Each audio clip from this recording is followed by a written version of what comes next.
Dielectric breakdown. So generally what is breakdown? If a system is not doing its function, then we call it as a breakdown. What is dielectric breakdown? If the dielectric is not doing its function, we call it as dielectric breakdown. So what is the function of a dielectric material?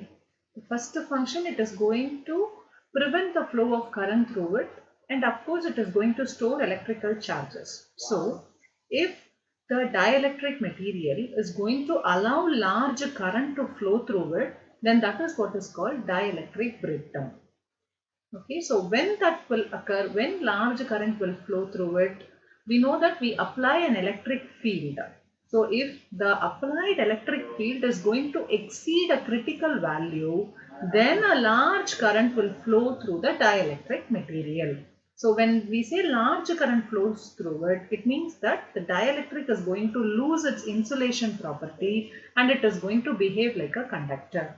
So this phenomenon is what is called dielectric breakdown. Dielectric strength. It is the electric field strength at which breakdown occurs. So in general, we say electric field is nothing but voltage by distance. So what is the voltage here? Breakdown voltage. What is the distance here? Thickness of the dielectric. So the electric field strength at which breakdown occurs, in other words, that is what is called dielectric strength, is equal to voltage by distance or dielectric breakdown voltage by thickness of the dielectric. So what are the different types of dielectric breakdown? Intrinsic breakdown and avalanche breakdown, thermal breakdown, chemical and electrochemical breakdown, discharge breakdown. The last one is defect breakdown. Let us see one by one. First one is intrinsic breakdown. As the name implies, when we say intrinsic, it purely depends upon the dielectric material. Okay, so we take a dielectric material and we just connect a battery across the parallel plates of a capacitor. So we know that an electric field is generated.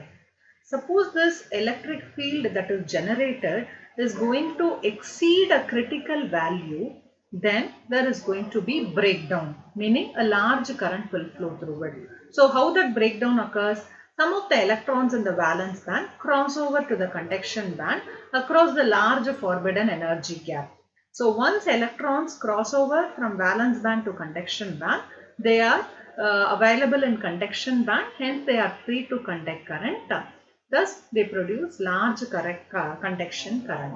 So, this type of breakdown is what is called intrinsic breakdown. So, if the applied electric field is going to exceed a critical value, then the valence electrons go to the conduction band where they are free to conduct current. Thus, a large current flows through the dielectric, which means a breakdown occurs, and that breakdown is what is called intrinsic breakdown.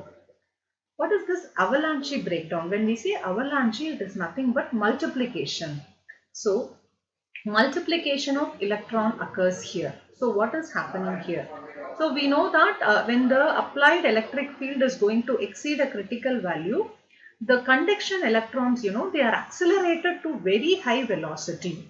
So with that very high energy, it is going to colloid with the valence electrons in the covalent bond.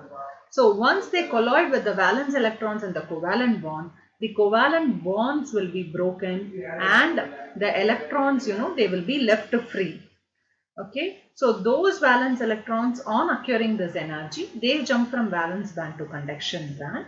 This process continues as more and more valence electrons jump to the conduction band by breaking the covalent bond. So large current flows through the dielectric material and breakdown occurs. So this is what is called avalanche breakdown. As I told, avalanche is nothing but multiplication of electrons. So how it occurs? When the electric field is going to be greater than the critical value, the valence electrons jump to the conduction band, and those conduction band electrons will have very high velocity. With that high velocity, it is going to hit the covalent bond. So covalent bonds will be broken, electrons will be left free. In that way, we have multiplication of electrons. So many electrons are left free, so they are free to conduct current. This type of breakdown is what is called avalanche breakdown. What are the characteristics of intrinsic and avalanche breakdown? So first characteristic, we know that they require a large electric field. Maybe the field that must be greater than some particular or a critical value. And they occur at low temperature. Low temperature, when we say lower temperature, as well as it occurs at room temperature. Okay. Next one, they do not depend on the size and shape of the sample and configuration of the electrodes. They can occur in thin samples. They can occur in thin samples. They occur within a short span of time. Within microseconds, this breakdown will occur. Next one, thermal breakdown. So thermal, when we say, it is nothing but heat. So when we apply an electric field to a dielectric material, some amount of heat is produced. This heat must be dissipated from the material. In some cases, amount of heat produced is very large as compared to the heat dissipated. So because amount of heat produced is large and amount of heat dissipated is less, inside the dielectric material, the temperature is going to increase. So at a particular portion alone, there is going to be local melting. Local melting in the dielectric material occurs because heat production is more than the heat dissipation. Okay. So in a small area, there is going to be melting occurs. So when we say melting is going to occur, it means that it is no longer behaving like a perfect dielectric, because at some portion there is going to be a melt. So it is no longer a perfect dielectric, because of which a large amount of current flows through the material and the dielectric is going to break down. So this type of breakdown is known as thermal breakdown. So when the temperature is high, when the heat production is high than the heat dissipation, inside the dielectric material, the temperature rises there. Because of that, local melting occurs. Since local melting occurs, it will not behave like a perfect dielectric. So in that local melting area, the large current will flow through it. So this type of breakdown is what is called thermal breakdown. The characteristics of thermal breakdown are, it occurs at high temperatures. The strength of the electric field to create a dielectric breakdown depends on the size and shape of the dielectric sample.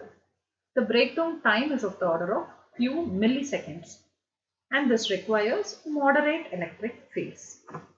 Third one is chemical and electrochemical breakdown. So this electrochemical breakdown is quite similar to thermal breakdown. So what is thermal breakdown? We know if the temperature of the dielectric material is more, then breakdown occurs. Here also, when the temperature of a dielectric material increases, mobility of the ions increases. So since mobility of ions, movement of ions is going to be more, some electrochemical reaction will take place. So because of some chemical or electrochemical reaction that is occurring inside the dielectric material, that will lead to some leakage current. So once some electrochemical reaction occurs, it will not behave like a perfect dielectric. So breakdown will occur, current will flow through it. This type of breakdown is what is called chemical and electrochemical breakdown. It occurs only at low temperatures. It depends on the concentration of ions and the magnitude of leakage current. Next one is discharge breakdown. So discharge breakdown occurs when a dielectric material contains occluded gas bubbles. Actually, if we take a glass bottle, at the corners we will be seeing some dots. In few glass bottles, we may observe a small, bubble like inside the glass.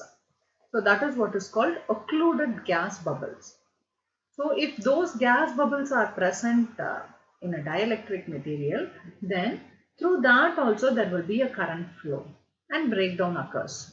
So what will happen is, that is nothing but gas bubbles. So when we apply an electric field to the dielectric material, the gases present in the material will get ionized. So because the gas molecules or atoms, they get ionized, they produce large ionization current. So those gaseous ions bombard the solid dielectric. This causes electrical deterioration and leads to dielectric breakdown. So this is what is called discharge breakdown. So discharge breakdown will occur only when the dielectric contains occluded gas bubbles. So if we have gas bubbles and when we apply electric field, the gas molecules or atoms get ionized. So those ionized gas will bombard with the solid dielectric. So electrons will come out of it. Once electrons come out, they will go to conduction band where they are free to conduct current. So the breakdown occurs because current flows. This is what is called discharge breakdown.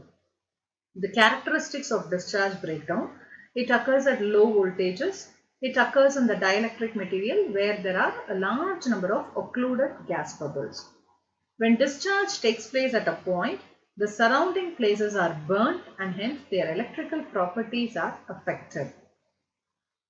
Thus, the life of an insulating material depends upon the number of discharges which are taking place inside the material.